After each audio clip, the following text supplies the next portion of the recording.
All I want is a perfect bachelor.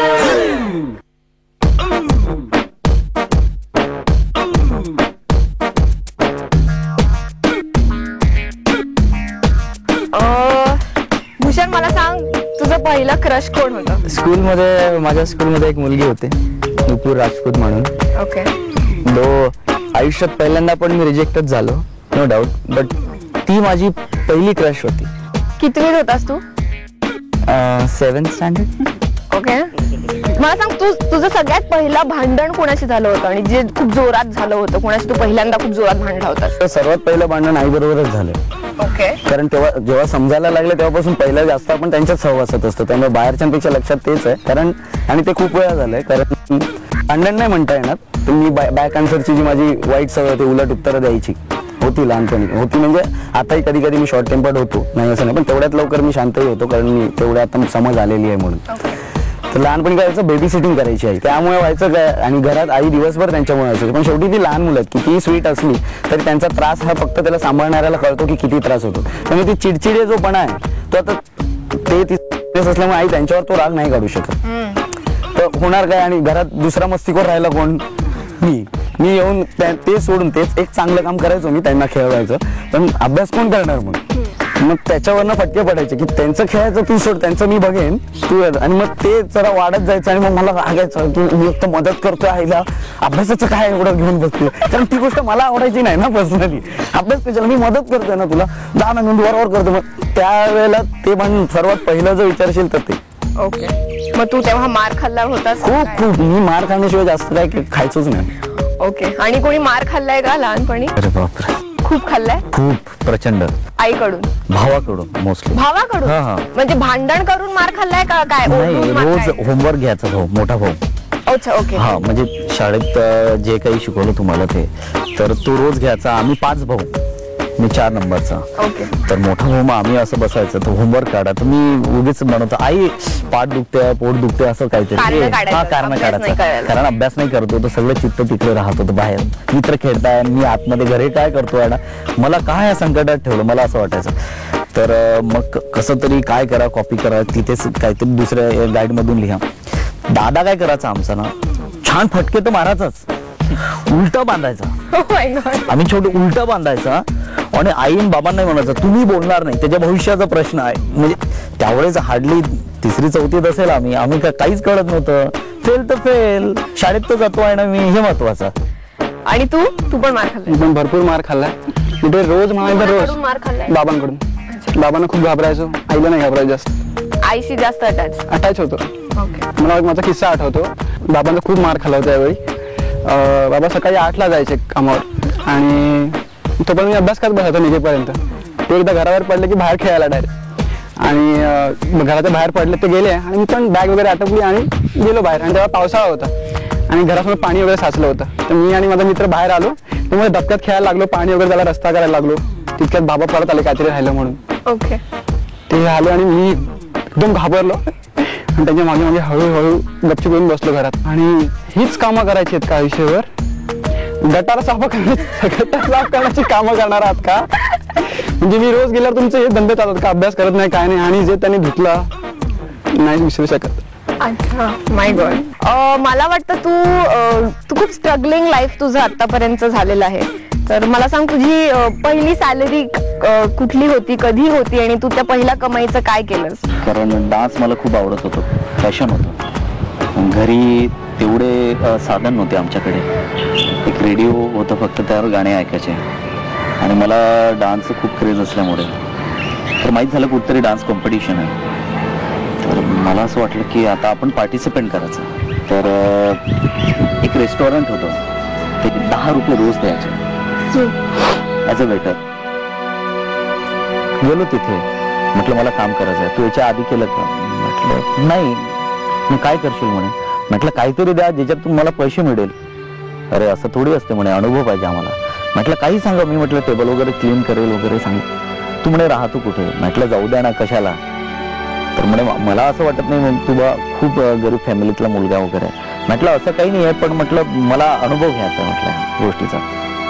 तर 5 वाजतापासून तर रात्री 12 वाजेपर्यंत ते रेस्टॉरंट, तिथे मी काम करायचं. असं मी एक वीक काम केलं. 10 70 रुपये जमले. 70 रुपयापैकी मी आहे ना 40 रुपयेच एंट्री फी होती. 40 रुपये एंट्री फी भरली. 30 रुपये जे राहिले होते ना, तर आता काय माहिती त्यावेळेस काय माहिती नव्हतं की बाबांना मदत करावी म्हणून. तर मी आहे ना त्यावेळेस तेल खूप स्वस्त होतं, तर मी अर्धा लिटर असं तेल घेऊन आलो 30 रुपयाला घरी आणि दिलं. कारण कधी कधी असं व्हायचं की त्या देवांपुढे दिव्यात टाकायला तेल नाही राहायचं. तर मला ते दिसलं होतं की मी ते घेऊन एक छोटीशी मदत.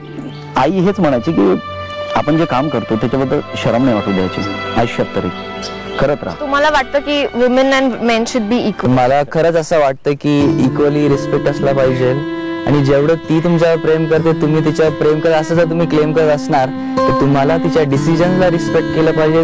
ती ठीक आहे तुम्हाला नसेल पटत पण तिचं म्हणणं तरी ऐकून घ्या.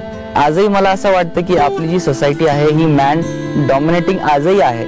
मला कुठेतरी असं वाटतं की आता तरी लोकांना कळायला हवं, कारण की मुली कधीच कुठल्या पुरुषापेक्षा कमी नव्हते आणि ते नसणार. आणि मला असं कधीच वाटणार नाही की माझी बायको माझ्यापेक्षा जास्त सॅलरी तिला मिळत असेल तर मला कुठे हे वाटेल की काही वाटणार नाही होणार. ती आहे कॅपेबल एवढं कमवण्यासाठी, मी नाहीये, ठीक आहे, नो इश्यू. सो तुम्हाला सगळ्यांना वाटतं की तुमची पार्टनर किंवा तुमच्या बायकोनी पण काम केलं पाहिजे, और कोणाला वाटतं की she has to stay at home, look after the family, असं कोणाला आणि वाटतं? असं जर वाटत असतं तर ती मग अनपड मुली केली असते आम्ही. मग उपयोग घरी मला भांडी आणि धुणी करायची तर मग उपयोग काय? कामवालीच केली, कामवालीच लग्न केलं असतं. ठेवली. माझं असं म्हणणं आहे की डायरेक्टली या डिसिजनवर जाण्याचं तिचे व्ह्यूज काय ते माहित पाहिजे. आता तू सांगतेस की तुमचं काय म्हणणं आहे, तुम्हाला कशी पाहिजे? आम्हाला दोन्ही पाहिजे, ती घर सांभाळणारी पण पाहिजे, हे पण पाहिजे. पण याचा अर्थ हा नाही होत, हे मिसअंडरस्टँडिंग का होतात? कारण ती घर सांभाळणारी पण पाहिजे आणि वेळ पडला तर काम करणारी पण पाहिजे. आणि हेच त्या साईडला उभारून तुझ्या स्वतःला बोल, तू घर पण सांभाळ आणि वेळ पडला तर घर पण सांभाळ आणि काम कर. नाही रे मला घरी आल्यावर जमत नाही, तिला पण नसेल जमत ना. संध्याकाळी आल्यावर यू एक्सपेक्ट की ती जेवण बनवेल आणि तुला चहा देईल किंवा काय देईल. ती उशिरा आल्यावर तू द्यायचा प्रयत्न करू शकतोस. कुकिंग कोणाला येतं तुमच्यापैकी प्रॉपर? इथं बऱ्यापैकी मला प्रॉपर येत नाही. मी भात डाळ वगैरे लावायचो, कारण तेव्हा गरज पडली होती, वेळ अशी आली होती तर लावायला लागायचा भात डाळ वगैरे. मला किचन मध्येच जायला आवडत नाही. I hate that kitchen thing. मी कधीच, मला काहीच बनवता येत नाही. तर माझ्यासारखी तुम्हाला कोणतरी बायको मिळाली तर तुम्ही काय कराल? आणि जी म्हणेल की मला नाही आवडत कुकिंग करायला, मी नाही जेवण बनवणार, ते माझं कामच नाही, मला आवडतच नाही किचन मध्ये जायला, तर तुम्ही? जर माझ्याकडे दुसरा काय ऑप्शन नसेल की आणि मला आता हिच्या बरोबरच आयुष्य काढायचं, काय नाही मला पण येत नाही, दोघं मिळून शिकू काहीतरी. आता शेवटी दोघांना राहायचंच आहे, काहीतरी शिकणं भागच आहे. प्रेमाने दोघांनी एक्सपेरिमेंट केला ना काही ना काहीतरी शिजेल. आज ना उद्या तुम्ही 2दा मिस्टेक करणार, 3दा मिस्टेक करणार, आपोआप तुम्हाला काहीतरी बनवता येईल. म्हणजे बिईंग अ बॅचलर मी खूप वेळेस प्रयत्न केला. ही गोष्ट वेगळी की लेझी आहे किंवा सर्वंट अफोर्ड करतो म्हणून मी या गोष्टी करत नाही. पण वेळ प्रसंगी आल्यानंतर नवरा बायको दोघांनी मिळून ठरवलं ना, दोघांनाही स्वयंपाक नसेल जरी येत, चला काहीतरी कणिक भिजवू, काहीतरी करू, फोडणी द्यायचा प्रयत्न करू, असं जर केलं ना तर दोघांनी मिळून प्रेमाने जे जेवण बनवलेलं असेल ते दोघांनाही आवडेल. Okay, that's sweet. ओके, तुमच्यापैकी रोमॅन्टिक कोण आहे किंवा who is a romantic person? आता हे मीच कसं सांगायचं? नाही, मी विचारते. I am a very romantic person. मी खूप, पण हे म्हणजे तुला 4 जणांनी सांगितलं असेल ना, अगं तू खूप रोमॅन्टिक आहे. मला असं नाही, मला स्वतःलाच वाटतं मी खूप रोमॅन्टिक. अच्छा, मी स्वतः एकट्यात असताना असतो, पण अजून तो कोणाला दुसऱ्याला माहित नाही, त्यामुळे फीडबॅक मिळाला ना, असं सर्टिफिकेट नाही अजून की हा रोमॅन्टिक आहे म्हणून. अच्छा, म्हणजे पण वेळ आल्यावर मला माहिती आहे की मी होऊ शकतो, असं मला तरी वाटतंय. आता ते तुला गर्लफ्रेंडच नव्हती कधी? गर्लफ्रेंड नव्हती, मैत्रिणी भरपूर होत्या. मैत्रिणींना फ्लर्ट करण्यासाठी मी चांगला होतो एकदम. सगळ्या मैत्रिणी खुश असायच्या काय माझ्यावर. मी जसं बोललो की मी भरपूर मैत्रिणींबरोबर फ्लर्ट करायचं, सगळ्यांसमोरच करायचो, लपवून नाही करायचं, म्हणजे असं रॉंग इंडिशन असंच. ओके, एनिवेज मजा आली मला तुमच्याशी बोलून. आय थिंक पहिली मीटिंग खूप इंटरेस्टिंग झाली. खूप वेगळ्या वेगळ्या गोष्टींवर आपण बोललो आहोत आज, तर व्हेरी नाईस. खूप मजा आली पहिल्या मीटिंगला. आपण निघूया आता आणि मी लवकर तुम्हाला राहुल बरोबर भेटीन. एक काळ माझ्या लाईफ मध्ये एक फेज असा होता ना की म्हणतात ना की मुलं वयात आल्यावर वाया जायला लागतात. त्या वयात जर माझ्या भावानी मला आधार दिला नसता किंवा समजवलं नसतं तर आज मी हा दिसलो नव्हतो. एकदम कम्प्लिटली वाया जाण्याचा ऑफ ट्रॅक गेलो असतो basically. The start was great, only limited till here.